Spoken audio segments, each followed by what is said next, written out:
Hello friend, हमारे channel में आप सभी का स्वागत है। बाबा गोरखनाथ ने भिक्षा में खीर मांगी, एक प्रेरणादायक कथा। भारत की पावन भूमि पर अनेक सिद्धि पुरुषों ने जन्म लिया, जिन्होंने अपने आचरण और साधना के समाज को ही सही मार्ग दिखाया। ऐसे ही एक महान योगी थे बाबा गोरखनाथ जी। वे नाथ संप्रदाय के प्रवर्तक माने जाते हैं और उनके चमत्कारों तथा शिक्षाओं के असंख्य किस्से लोक जीवन में प्रचलित है।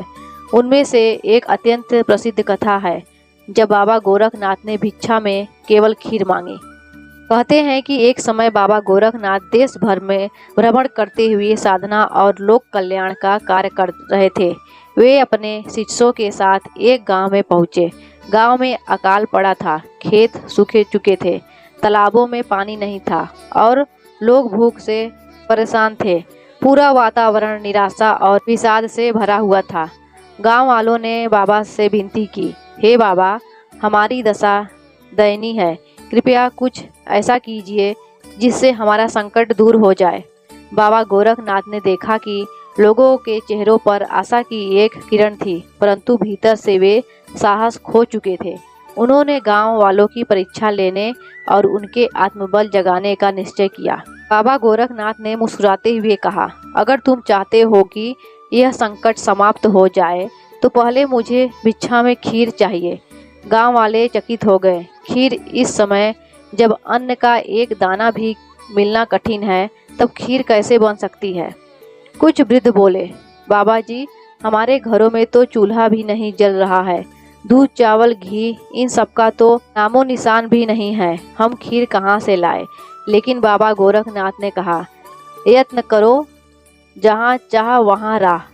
बाबा के वचन सुनकर कुछ लोगों ने साहस किया।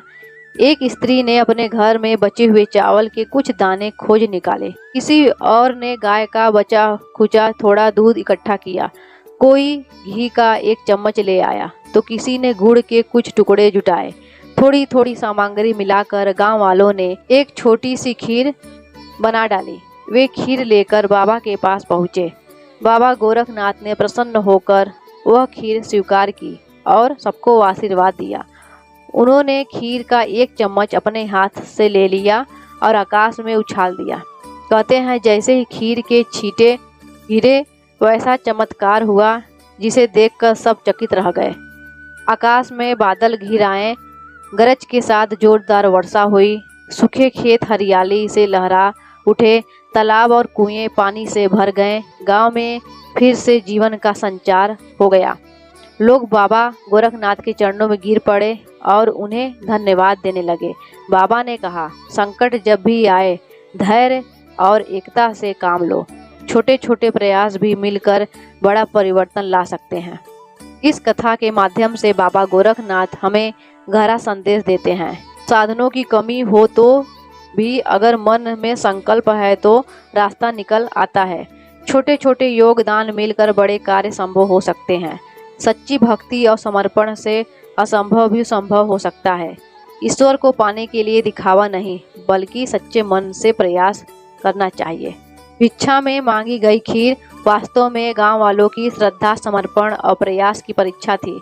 बाबा गोरखनाथ जानना चाहते थे कि संकट की घड़ी में लोग परिश्रम करते हैं या केवल रोते हैं। जब गांव वालों ने मिलजुल कर प्रयास किया, तभी उन्हें ईश्वर कृपा प्राप्त हुई। खीर शुद्धता और प्रेम का प्रतीक है, दूध पवित्रता का, चावल श्रम का, घी तपस्या का और गुड़ मिठास का प्रतीक है। जब यह सभी गुण जीवन में एकत्र होते हैं, तभी दिव्य अनुकंपा बरसती है। बाबा गोरखनाथ की यह कथा हमें यह सिखाती है कि जब हम अपने भीतर श्रद्धा, सेवा और सहकार्य का भाव जगाते हैं, तब ही जीवन में चमत्कार घटित होते हैं। उन्होंने अपने सरल वचन और व्यवहार से लोगों का आध्यात्म की गहराइयों से परिचित कराया। आज भी अगर हम गोरखनाथ जी के बताए मार्ग पर चले, एकजुटता, श्रम और सच्चे विश्वास के साथ, तो जीवन के कितने ही सूखे मैदान हरे भरे हो सकते हैं।